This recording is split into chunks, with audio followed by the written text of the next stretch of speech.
Folks, I'll admit it. Nintendo kinda sucks, but it didn't used to. If you ask 9-year-old me if he had anything bad to say about Nintendo, he'd call you an idiot for asking such an asinine question. Nintendo created some of my greatest memories, whether it be beating the first Legend of Zelda with my dad over spring break, or flexing my more developed frontal lobe to my sister in Pokemon Colosseum 2, playing and beating both Pokemon X and Y in the course of a week, and then doing the same with Omega Ruby and Alpha Sapphire over the course of 4 days, playing Link's Awakening and pulling up Zelda Dungeon on the family computer, running to the back of my local family video, rest in peace, Sweet Prince,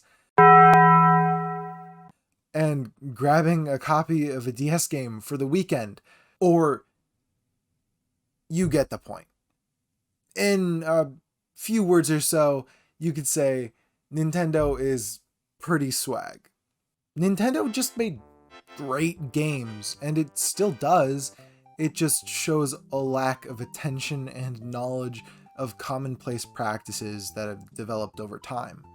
When I was playing Pokemon X and Y, I would have never imagined that Nintendo would go from having solid servers where I could just randomly battle someone from across the world for completely free on my end, to having less than subpar servers that I have to pay to use, not to mention the incredibly delayed release of Global Wonder Trading in Brilliant Diamond and Shining Pearl. Nintendo is just too scared for its own good. Too scared of competitive, too scared for company-wide innovation, and too scared of its predecessors' mistakes. You could argue that advocating competitive for their games could hurt their casual market, but you'd be completely wrong. Plenty of games these days have competitive and casual communities that exist harmoniously.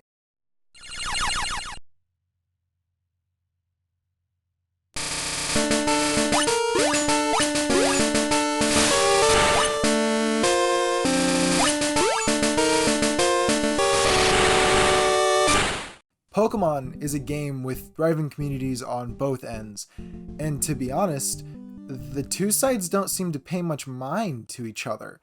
It took me half a decade of playing Pokemon to find out that there were actual real people who played in actual Pokemon tournaments and could actually earn the title of World Champion.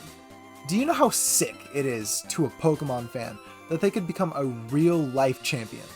Yet, at the same time as this, Pokemon is an insanely easy game to get into, and has been since at least Ruby and Sapphire. Personally, I enjoyed the Pokemon games to no end, until Sun and Moon. These games marked a point where Pokemon became too dumb for its own good, acting as the Pokemon version of Brawl, making the game so quote-unquote casual friendly that it ostracized any experienced players with its multiple hour-long tutorials and just overall removal of challenge. Personally, I'm just hoping that Pokemon gets the same treatment as Super Smash Bros. And reverts back to a less handholdy state. And with Legends of Arceus being the game that I've heard it is, I haven't played it yet, but I'm sure I will, I think there's hope for Scarlet and Violet. While Nintendo likes to hold the hands of its fans, it also likes to slam them into the ground in hopes of stifling their innovation. It's as if no one is allowed to innovate at Nintendo headquarters, at least not when it comes to insanely easy to implement and distribute services. I mean, it took Nintendo until very recently to add folders to the Switch, which the 3DS had on launch day, and it just took a small while for the Wii U to get it. Nintendo can top itself time and time again gameplay-wise, managing to completely rewrite the status quo of Legend of Zelda games, moving from how slow Ocarina of Time is to how insanely fast Breath of the Wild can be.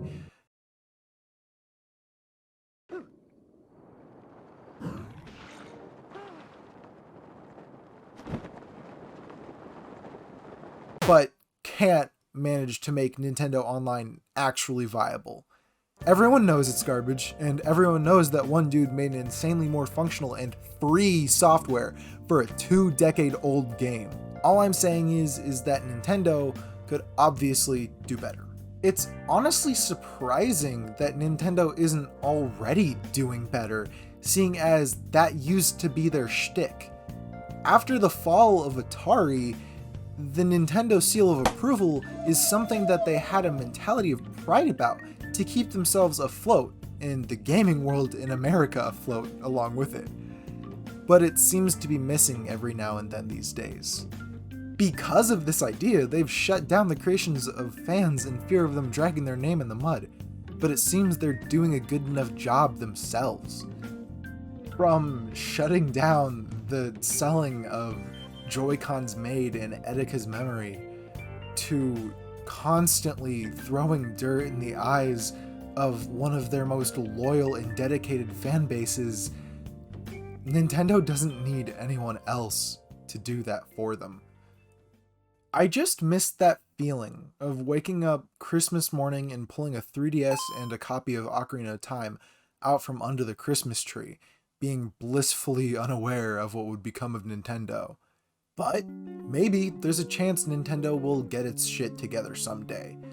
Considering the fact that I main Little Mac, you'd expect me to have a lot less hope for recovery, but I'd say there's always